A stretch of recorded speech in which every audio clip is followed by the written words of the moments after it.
مش مجرد وصفة عادية، لا لا لا، دي فكرة عبقرية. تعالي بقى النهاردة وهاتي اي نوع مانجا متوفر عندك وتعالي نعمل بيه احلى وصفة طعمها حلو جدا. انا النهاردة هستخدم مانجا، والمانجا اللي انا هستخدمها دي مانجا نعومي. بحسها كده بتليق على معظم الوصفات، وطبعا اي مانجا متوفرة عندك مش هتقولك لا. اول حاجة بقى طبعا هنسمي الله ونصلي على الرسول عليه افضل الصلاة والسلام، وحطي اللايك بتاعك. ولو اول مرة تشوفيني ما تنسيش تعملي متابعة للصفحة وتصلي على الرسول في الكومنتات عليه افضل الصلاة والسلام. غسلتها كويس جدا وقطعتها نصين، وبدأت بقى انا كده بالمعلقة هبدأ اللي انا اخليها خالص زي ما انت شايفة كده. وطبعا الجزء التاني هعمله بنفس الطريقة، ومانجاية واحدة بسم الله ما شاء الله بتطلع كمية كبيرة جدا. لو المانجا اللي عندك حجمها صغير اعملي 2 3، لان الوصفة رهيبة طعمها حلو قوي وخطيرة. دي بقى الوصفة اللي ما ينفعش تقولي لها لا ابدا، ماشيه معانا بقى كده في الصيف وفي الشتاء وفي كل الاوقات. بالنسبة بقى للشتاء دي وصفة لعشاق اهل الشتاء، وكمان الصيف هترطب على قلبك وهتخليكي كده منعشة طول اليوم. بعد كده بقى حسيت كده ان المانجا بتاعتي ديت دقت حتة صغيرة، لقيتها طعمها اللي هي ميزز شوية مش مسكرة، السكر اللي هو بتاع المانجا الحلو ده، فحطيت لها معلقتين من السكر البودر. هحضر بقى معايا كده كيس من اكياس التلاجة، وطبعا تقدري تستبدلي اكياس التلاجة بعلبة مفيش مشاكل خالص، بس اهم حاجة العلبة اللي انت هتستخدميها تكون بتدخل الفريزر.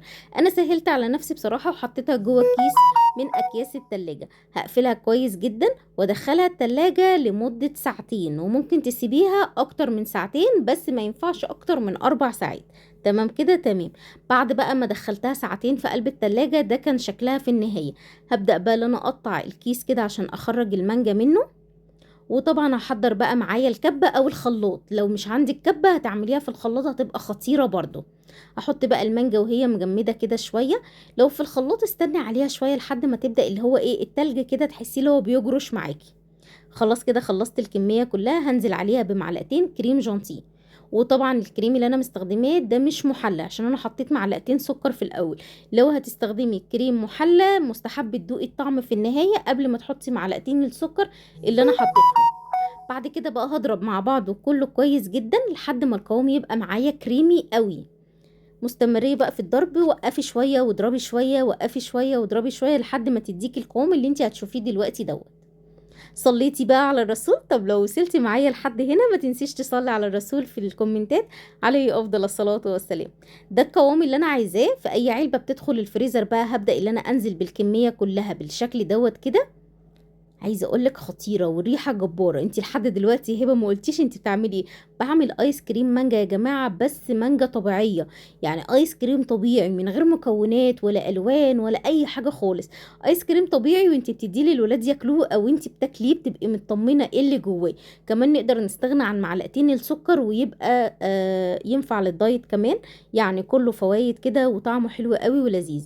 هدخله بقى الفريزر لمدة ساعتين. طبعا انا ما صبرتش عن الساعتين، ساعتين الا وطلعته علشان خاطر الولاد واقفين بقى عايزين يدوقوا الحلويات ديت.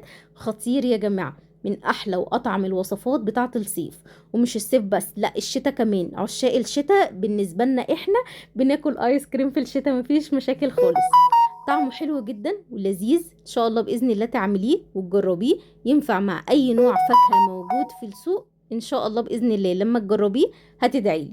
ما تنسيش لو الوصفة عجبتك لايك وشير بقى عشان الكل يستفيد. وهستناكم بقى في فيديو جاي ان شاء الله باذن الله هيعجبكم جدا بكرة في نفس الميعاد.